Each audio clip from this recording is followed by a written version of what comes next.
वह धान रोपाई का महीना था, जुलाई का अंत, जब बारिश के बाद खेतों में पानी जमा हो जाता है। हम उस दोपहर सिंगरौली के एक क्षेत्र नवागांव गए थे। इस क्षेत्र की आबादी 50,000 से ऊपर है, जहां लगभग 18 छोटे छोटे गांव बसे हैं।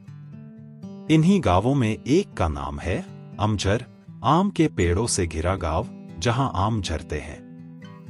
किंतु पिछले 2-3 वर्षों से पेड़ों पर सूनापन है, न कोई फल पकता है, न कुछ नीचे झरता है। कारण पूछने पर पता चला कि जब से सरकारी घोषणा हुई है कि अमरौली प्रोजेक्ट के अंतर्गत नवागांव के अनेक गांव उजाड़ दिए जाएंगे, तब से न जाने कैसे आम के पेड़ सूखने लगे। आदमी उजड़ेगा तो पेड़ जीवित रहकर क्या करेंगे? टिहरी गढ़वाल में पेड़ों को बचाने के लिए आदमी के संघर्ष की कहानियां सुनी थीं, किंतु मनुष्य के विस्थापन के विरोध में पेड़ भी एक साथ मिलकर मूक सत्याग्रह कर सकते हैं। इसका विचित्र अनुभव सिर्फ सिंगरौली में हुआ। दोस्तों, आप सुन रहे हैं निर्मल शर्मा जी द्वारा लिखी गई एक कहानी जिसका नाम है जहां कोई वापसी नहीं। उम्मीद है आपको कहानी रुचिकर लगेगी। चलिए पहले कहानी पूरी कर ले, बातें बाद में करेंगे। मेरे लिए एक दूसरी दृष्टि से भी यह अनूठा अनुभव था। लोग अपने गांवों से विस्थापित होकर कैसी अनाथ, उन्मूलित जिंदगी बिताते हैं, यह मैंने हिंदुस्तानी शहरों के बीच बसी मजदूरों की गंदी, दम घुटती, भयावह बस्तियों और स्लम्स में कई बार देखा था। किंतु विस्थापन से पूर्व वे कैसे परिवेश में रहते होंगे, किस तरह की जिंदगी बिताते होंगे, इसका दृश्य अपने स्वच्छ पवित्र खुलेपन में पहली बार अमझर गांव में देखने को मिला। पेड़ों के घने झुरमुट, साफ सुथरे खप्पर लगे मिट्टी के झोंपड़े और पानी, चारों तरफ पानी। अगर मोटर रोड की भागती बस की खिड़की से देखो तो लगेगा जैसे समूची जमीन एक झील है, एक अंतहीन सरोवर जिसमें पेड़, झोंपड़े, आदमी, ढोर डांगर आधे पानी में, आधे ऊपर तिरते दिखाई देते हैं, मानो किसी बाढ़ में सब कुछ डूब गया हो, पानी में धंस गया हो। किंतु यह भ्रम है, यह बाढ़ नहीं, पानी में डूबे धान के खेत हैं। अगर हम थोड़ी सी हिम्मत बटोरकर गांव के भीतर चलें, तब वे औरतें दिखाई देंगी जो एक पांत में झुकी हुई धान के पौधे छप छप पानी में रोप रही हैं। सुंदर, सुडौल, धूप में चमचमाती काली टांगे और सिरों पर चटाई के किश्ती नुमा हैट, जो फोटो या फिल्मों में देखे हुए वियतनामी या चीनी औरतों की याद दिलाते हैं। जरा सी आहट पाते ही वे एक साथ सिर उठाकर चौंकी हुई निगाहों से हमें देखती हैं, बिल्कुल उन युवा हिरनियों की तरह जिन्हें मैंने एक बार कान्हा के वन्य स्थल में देखा था।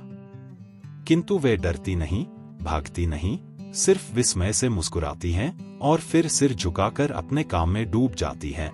यह समूचा दृश्य इतना साफ और सजीव है, अपनी स्वच्छ मांसलता में इतना संपूर्ण और शाश्वत कि एक क्षण के लिए विश्वास नहीं होता कि आने वाले वर्षों में सब कुछ मटियामेट हो जाएगा। झोंपड़े, खेत, ढोर, आम के पेड़, सब एक गंदी, आधुनिक, औद्योगिक कॉलोनी की ईंटों के नीचे दब जाएगा और ये हंसती मुस्कुराती औरतें भोपाल, जबलपुर या बैढन की सड़कों पर पत्थर कूटती दिखाई देंगी। शायद कुछ वर्षों तक उनकी स्मृति में अपने गांव की तस्वीर एक स्वप्न की तरह धुंधलाती रहेगी, किंतु धूल में लौटते उनके बच्चों को तो कभी मालूम भी नहीं होगा कि बहुत पहले उनके पुरखों का गांव था जहां आम झरा करते थे। ये लोग आधुनिक भारत के नए शरणार्थी हैं, जिन्हें औद्योगिकरण के झंझावात ने अपनी घर जमीन से उखाड़कर हमेशा के लिए निर्वासित कर दिया है। प्रकृति और इतिहास के बीच यह गहरा अंतर है। बाढ़ या भूकंप के कारण लोग अपना घर-बार छोड़कर कुछ अरसे के लिए जरूर बाहर चले जाते हैं, किंतु आफत टलते ही वे दोबारा अपने जाने पहचाने परिवेश में लौट भी आते हैं। किंतु विकास और प्रगति के नाम पर जब इतिहास लोगों को उन्मूलित करता है, तो वे फिर कभी अपने घर वापस नहीं लौट सकते। आधुनिक औद्योगिकरण की आंधी में सिर्फ मनुष्य ही नहीं उखड़ता, बल्कि उसका परिवेश और आवास स्थल भी हमेशा के लिए नष्ट हो जाते हैं। एक भरे पूरे ग्रामीण अंचल को कितनी नासमझी और निर्ममता से उजाड़ा जा सकता है, सिंगरौली इसका ज्वलंत उदाहरण है। अगर यह इलाका उजाड़ रेगिस्तान होता तो शायद इतना क्षोभ नहीं होता, किंतु सिंगरौली की भूमि इतनी उर्वरा और जंगल इतने समृद्ध हैं कि उनके सहारे शताब्दियों से हजारों वनवासी और किसान अपना भरण पोषण करते आए हैं। 1926 से पूर्व यहाँ खैरवार जाति के आदिवासी राजा शासन किया करते थे, किंतु बाद में सिंगरौली का आधा हिस्सा, जिसमें उत्तर प्रदेश तथा मध्य प्रदेश के खंड शामिल थे, रीवा राज्य के भीतर शामिल कर लिया गया। 20 वर्ष पहले तक समूचा क्षेत्र विंध्याचल और कैमूर के पहाड़ों और जंगलों से घिरा हुआ था, जहां अधिकांशतः कत्था, महुआ, बांस और शीशम के पेड़ उगते थे। एक पुरानी दंतकथा के अनुसार सिंगरौली का नाम ही श्रृंगावली पर्वतमाला से निकला है, जो पूर्व पश्चिम में फैली है। चारों ओर फैले घने जंगलों के कारण यातायात के साधन इतने सीमित थे कि एक जमाने में सिंगरौली अपने अतुल प्राकृतिक सौंदर्य के बावजूद काला पानी माना जाता था, जहां न लोग भीतर आते थे न बाहर जाने का जोखिम उठाते थे। किंतु कोई भी प्रदेश आज के लोलुप युग में अपने अलगाव में सुरक्षित नहीं रह सकता। कभी कभी किसी इलाके की संपदा ही उसका अभिशाप बन जाती है। दिल्ली के सत्ताधारियों और उद्योगपतियों की आंखों से सिंगरौली की अपार खनिज संपदा छिपी नहीं रही। विस्थापन की एक लहर रिहंद बांध बनने से आई थी, जिसके कारण हजारों गांव उजाड़ दिए गए थे। इन्हीं नई योजनाओं के अंतर्गत सेंट्रल कोलफील्ड और national super thermal power corporation का निर्माण हुआ। चारों तरफ पक्की सड़कें और पुल बनाए गए। सिंगरौली, जो अब तक अपने सौंदर्य के कारण वैकुंठ और अपने अकेलेपन के कारण काला पानी माना जाता था, अब प्रगति के मानचित्र पर राष्ट्रीय गौरव के साथ प्रतिष्ठित हुआ। कोयले की खदानों और उन पर आधारित ताप विद्युत गृहों की एक पूरी श्रृंखला ने पूरे प्रदेश को अपने में घेर लिया। जहां बाहर का आदमी फटकता न था, वहां केंद्रीय और राज्य सरकारों के अफसरों, इंजीनियरों और विशेषज्ञों की कतार लग गई।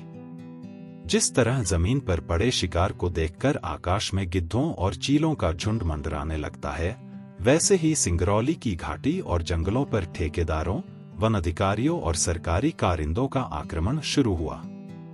विकास का यह उजला पहलू अपने पीछे कितने व्यापक पैमाने पर विनाश का अंधेरा लेकर आया था, हम उसका छोटा सा जायजा लेने दिल्ली में स्थित लोकायन संस्था की ओर से सिंगरौली गए थे। सिंगरौली जाने से पहले मेरे मन में इस तरह का कोई सुखद भ्रम नहीं था कि औद्योगिकरण का चक्का, जो स्वतंत्रता के बाद चलाया गया, उसे रोका जा सकता है।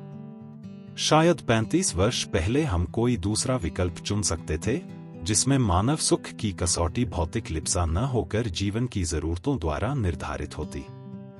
पश्चिम जिस विकल्प को खो चुका था, भारत में उसकी संभावनाएं खुली थीं, क्योंकि अपनी समस्त कोशिशों के बावजूद अंग्रेजी राज हिंदुस्तान को संपूर्ण रूप से अपनी सांस्कृतिक कॉलोनी बनाने में असफल रहा था। भारत की सांस्कृतिक विरासत यूरोप की तरह म्यूजियम्स और संग्रहालयों में जमा नहीं थी, वह उन रिश्तों से जीवित थी जो आदमी को उसकी धरती, उसके जंगलों, नदियों, एक शब्द में कहें, उसके समूचे परिवेश के साथ जोड़ते थे। अतीत का समूचा मिथक संसार पोथियों में नहीं, इन रिश्तों की अदृश्य लिपि में मौजूद रहता था। यूरोप में पर्यावरण का प्रश्न मनुष्य और भूगोल के बीच संतुलन बनाए रखने का है। भारत में यही प्रश्न मनुष्य और उसकी संस्कृति के बीच पारंपरिक संबंध बनाए रखने का हो जाता है। स्वातंत्र्योत्तर भारत की सबसे बड़ी ट्रेजेडी यह नहीं है कि शासक वर्ग ने औद्योगिकरण का मार्ग चुना, ट्रेजेडी यह रही है कि पश्चिम की देखा देखी और नडल में योजनाएं बनाते प्रकृति, मनुष्य और संस्कृति के बीच का नाजुक संतुलन किस तरह नष्ट होने से बचाया जा सकता है, इस ओर हमारे पश्चिम शिक्षित सत्ताधारियों का ध्यान कभी नहीं गया। हम बिना पश्चिम को मॉडल बनाए अपनी शर्तों और मर्यादाओं के आधार पर औद्योगिक विकास का भारतीय स्वरूप निर्धारित कर सकते हैं। कभी इसका ख्याल भी हमारे शासकों को आया हो, ऐसा नहीं जान पड़ता। मित्रों, कहानी कैसी लगी कमेंट में जरूर बताना। कोई त्रुटि हुई हो तो माफ करना। चैनल को सब्सक्राइब कर लो ताकि ऐसी कहानियां सुनने को मिलती रहे। जल्द मिलूंगा अगली कहानी लेकर। नमस्कार, जय हिंद।